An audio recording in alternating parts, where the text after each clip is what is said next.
जुनी पेन्शन मिळावी यासाठी सरकारी कर्मचाऱ्यांना आज आंदोलन सुरू केले आणि जे सुशिक्षित बेरोजगार तरुण आहेत त्यांच्या भावना काय आहेत आपण जाणून घेऊयात।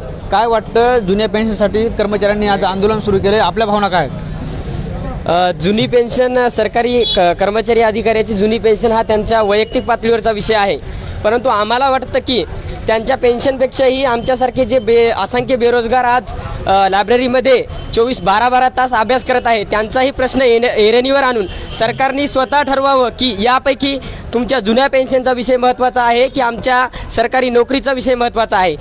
प्रत्येकाला त्याची संविधानिक लढाई लढण्याचा हक्क आहे, त्यामुळे आम्ही त्या कर्मचाऱ्यांविरुद्ध त्यांच्या विरोधात नाही किंवा त्यांच्या समर्थनातही नाही, परंतु सरकारने जर आमच्या मागणीचा विचार न करता लवकरात लवकर आमच्या भरतीचा निर्णय नाही घेतला तर आज जे कर्मचारी आंदोलन घेऊन कलेक्टर ऑफिसवर धडकलेले आहेत त्यांच्याच चार पटी अधिक पटीच्या ताकदीनं आम्ही सुद्धा यायला तयार आहोत। त्यामुळे सरकारने ज्वलंत प्रश्न कोणता आहे आणि कोणत्या प्रश्नाला जास्त किंमत द्यायला पाहिजे हे त्यांनी त्यांचं स्वतः ठरवायला पाहिजे।